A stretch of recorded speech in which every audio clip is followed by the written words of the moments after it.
आइए प्रार्थना करें।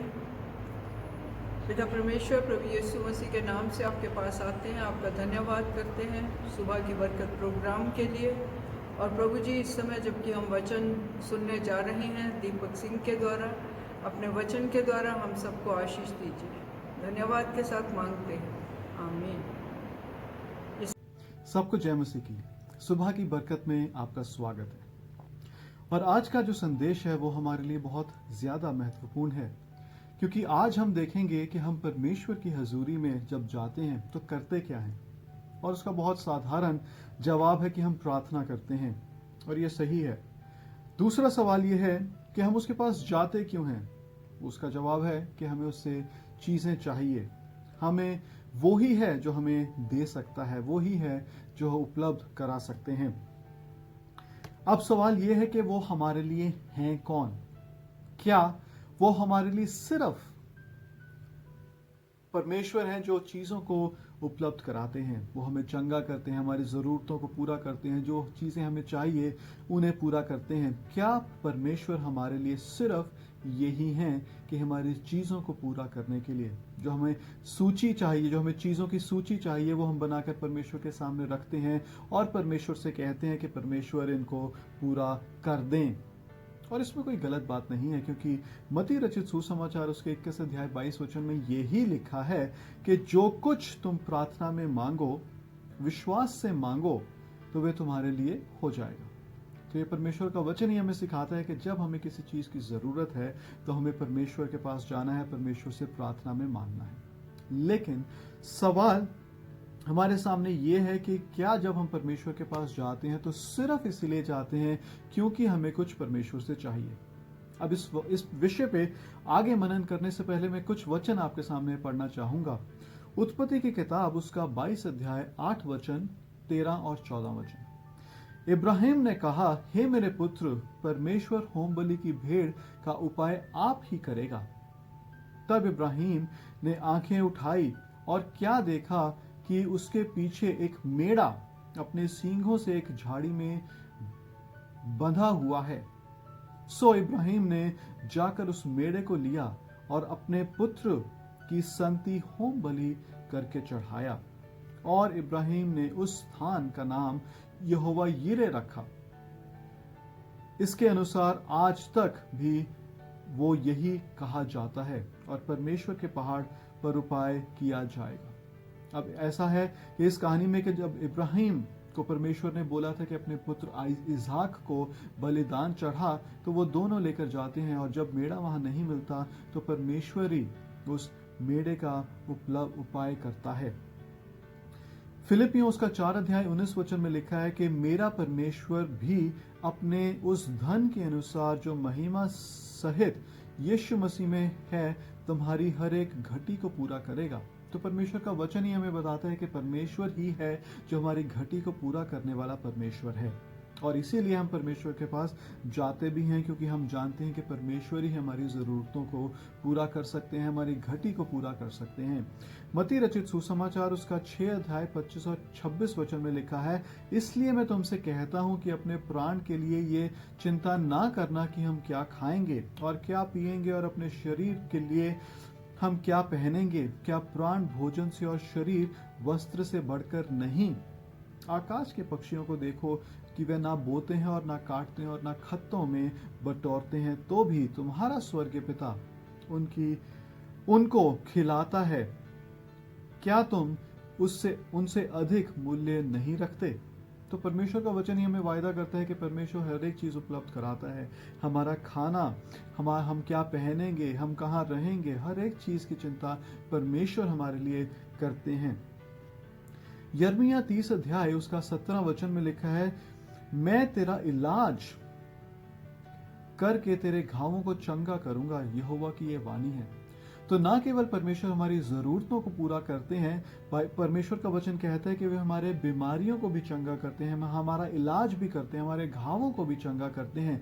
तो परमेश्वर वो भी हमारे लिए करते हैं। परमेश्वर हमारी शारीरिक जरूरतों को, शारीरिक बीमारियों को भी चंगा करते हैं। दूसरा इतिहास उसका 7 अध्याय 14 और 15 वचन में लिखा है, तब यदि मेरी प्रजा के लोग जो मेरे कहलाते हैं दीन होकर प्रार्थना करें और मेरे दर्शन के खोजी होकर अपनी बुरी चाल से फिरें, तो मैं स्वर्ग में से सुनकर उनका पाप क्षमा करूंगा और उनके देश को ज्यों का त्यों कर दूंगा। ये परमेश्वर का वचन है कि परमेश्वर हमारा पाप क्षमा करने वाले परमेश्वर हैं, हमारे देश को ज्यों का त्यों करने वाले परमेश्वर हैं। अब 15 वचन में लिखा है कि अब से जो प्रार्थना इस स्थान में की जाए उस पर मेरी आंखें खुली और मेरे कान लगे रहेंगे। तो परमेश्वर का वचन ये भी वायदा करता है कि परमेश्वर हमारी प्रार्थनाओं की ओर अपने कान को लगाते हैं। अब हमारे सामने जो सवाल ये है कि हम परमेश्वर के पास जाते कब हैं, क्यों जाते हैं? क्या सिर्फ इसलिए कि हमारी ज़रूरतें पूरी हो जाएं? क्या सिर्फ इसलिए कि हमारी आवश्यकताएं पूरी हो जाएं? क्या इसलिए कि हम सिर्फ हमारे शरीर में हम चंगे हो जाएं? क्या इसलिए कि मेरे माँ बाप से मेरी समस्या है और परमेश्वर उसको आप ठीक कर दें? क्या हम परमेश्वर के पास सिर्फ और सिर्फ हमारी समस्याएं लेकर जाते हैं, या हम परमेश्वर के पास, परमेश्वर की हजूरी में हम और भी काम के लिए जाते हैं? अब और काम क्या है वो लिखा है भजन संहिता उसका 103 उसका पहला वचन, हे मेरे मन यहोवा को धन्य कह और जो मुझ में है उसके पवित्र नाम को धन्य कह। तो क्या हम सिर्फ और सिर्फ परमेश्वर के नाम को धन्य कहने के लिए भी हम परमेश्वर की हजूरी में बैठते हैं? क्या ऐसी हम प्रार्थनाएं करते हैं जिसमें हम परमेश्वर से कुछ ना मांगे, लेकिन सिर्फ परमेश्वर के नाम की स्तुति और आराधना करें, उसके नाम को धन्य कहें? भजन संहिता उसका 63rd चैप्टर उसके पहले वचन में लिखा है, हे परमेश्वर तू मेरा ईश्वर है, मैं तुझे यत्न से ढूंढूंगा। सूखी और निर्जल ऊसर भूमि पर मेरा मन तेरा प्यासा है, मेरा शरीर तेरा अति अभिलाषी है। तो क्या हम परमेश्वर की हजूरी में इसलिए जाते हैं क्योंकि हम प्यासे हैं, हम उसकी हजूरी में बैठना चाहते हैं, हमें उससे कुछ नहीं चाहिए। आज के दिन जब परमेश्वर की मैं हजूरी में बैठता हूं तो मुझे कुछ नहीं चाहिए, मैं सिर्फ इसलिए परमेश्वर की हजूरी में बैठना चाहता हूं क्योंकि मैं उसका प्यासा हूं, मैं उसकी हजूरी में बैठना चाहता हूं। भजन संहिता उसका 78th चैप्टर उसका 1st वर्स में लिखा है, मेरे मुंह से तेरा गुण अनुवाद और दिन भर तेरी शोभा का वर्णन बहुत हुआ करेगा। तेरा गुण अनुवाद, तेरी स्तुति, तेरी महिमा मेरे मुंह से निकलेगी और कुछ नहीं। कुछ मैं आज मांगूंगा नहीं परमेश्वर से, लेकिन सिर्फ उसकी स्तुति और आराधना करूंगा, उसका गुण अनुवाद करूंगा क्योंकि वो भला है। पहला इतिहास उसका 29 अध्याय 11 वचन में लिखा है, हे यहोवा महिमा पराक्रम शोभा सामर्थ और वैभव तेरा ही है, क्योंकि आकाश और पृथ्वी में जो कुछ है वे तेरा ही है। हे यहोवा राज्य तेरा है और तू सभी के ऊपर मुख्य और महान ठहरा है।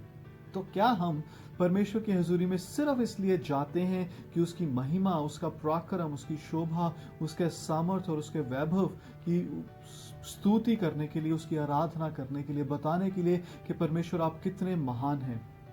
पहला इतिहास उसका 16 अध्याय का 34 वचन में लिखा है, यहोवा का धन्यवाद करो क्योंकि वह भला है, उसकी करुणा सदा की है। मैं आप सबको प्रोत्साहित करना चाहता हूं कि हम दिन में कुछ ऐसा समय निकालें जब हम उससे प्रार्थना करने के लिए तो जाएं, लेकिन हम कुछ मांगे ना। हम हमारी बीमारी के लिए चंगाई ना मांगे, हम कोई नई नौकरी ना मांगे, हम ज्यादा पैसे वाली नौकरी ना मांगे, लेकिन हम सिर्फ परमेश्वर की हजूरी में बैठकर बोलें कि परमेश्वर हम आपका धन्यवाद करते हैं क्योंकि आप महान हैं। हम आपका धन्यवाद करते हैं क्योंकि आपका पराक्रम महान है। हम आपका धन्यवाद करते हैं क्योंकि हम आपकी उपस्थिति के प्यासे हैं। हम आपके साथ समय बिताना चाहते हैं, हम आपके हृदय को सुनना चाहते हैं। यशाया उसका 25 अध्याय के 1 वचन में लिखा है, हे यहोवा तू मेरा परमेश्वर है, मैं तुझे सराहूंगा, मैं तेरे नाम का धन्यवाद करूंगा क्योंकि तूने आश्चर्य कर्म किए हैं, तूने प्राचीन काल से पूरी सच्चाई के साथ युक्तियां की हैं। हे परमेश्वर मैं तुझे सराहूंगा, मैं तेरा धन्यवाद करूंगा क्योंकि तू महान है। दूसरा कुरिन्थियों उसका 1 अध्याय 3 और 4 वचन में लिखा है, हे हमारे प्रभु यीशु मसीह के परमेश्वर और पिता का धन्यवाद हो, जो दया का पिता है और सब प्रकार की शांति का परमेश्वर है। वे हमारे सब कलेशों को शांति देता है, ताकि हम उस शांति के कारण जो परमेश्वर हमें देता है उन्हें भी शांति दें जो किसी प्रकार के कलेश में हो। हम उस परमेश्वर के पास इसलिए जाएं क्योंकि वह शांति देने वाला परमेश्वर है, प्रेम करने वाला परमेश्वर है। और फिर से हम उस वचन को याद करें जो यूहन्ना रचित सुसमाचार उसके 3 अध्याय के 16 वचन में लिखा है, क्योंकि परमेश्वर ने जगत से ऐसा प्रेम किया। आज मैं और आप, अगर हमारा कोई जीवन का मकसद होना चाहिए तो वो ये होना चाहिए कि हम उस परमेश्वर के प्रेम को समझें, हम उस परमेश्वर के उपकारों को समझें जो उसने हमारे जीवनों में किए हैं, और सिर्फ हम उसका धन्यवाद दें, सिर्फ हम उसकी तारीफ करें, सिर्फ हम उसकी उपस्थिति में इसलिए जाएं क्योंकि वह महान है, हम उसके उपस्थिति के प्यासे हों। मैं आप सबको प्रोत्साहित करना चाहता हूं कि इन वचनों पर मनन करें, दोबारा इन वचनों को सुने और हम परमेश्वर की हजूरी में सिर्फ इसलिए जाएं क्योंकि वह महान है। आइए हम प्रार्थना करें। परमेश्वर, हम आपका धन्यवाद देते हैं क्योंकि आप अति पवित्र हैं और आप भले परमेश्वर हैं। परमेश्वर, हम आपकी उपस्थिति में इसलिए भी आना चाहते हैं कि हम सिर्फ आपकी तारीफ, आपकी आराधना, आपका स्तुति गान करने वाले हों। आप हमारी सहायता मदद कीजिए क्योंकि आप महान परमेश्वर हैं। आपने इस आकाश और इस पृथ्वी को बनाया है, आपने इसमें रहने वाले जंतुओं को बनाया है, इसलिए भी मैं आपका धन्यवाद और आपकी तारीफ करता हूँ। आप मेरी भी सहायता कीजिए, हमारी भी सहायता कीजिए, ताकि हम आपकी उपस्थिति में इसलिए आए क्योंकि हम आपकी उपस्थिति के प्यासे हैं। हम धन्यवाद के साथ ये दुआ यीशु मसीह के नाम में मांगते हैं, आमीन। परमेश्वर आप सबको बहुत बहुत आशीष दे। जय मसीह की।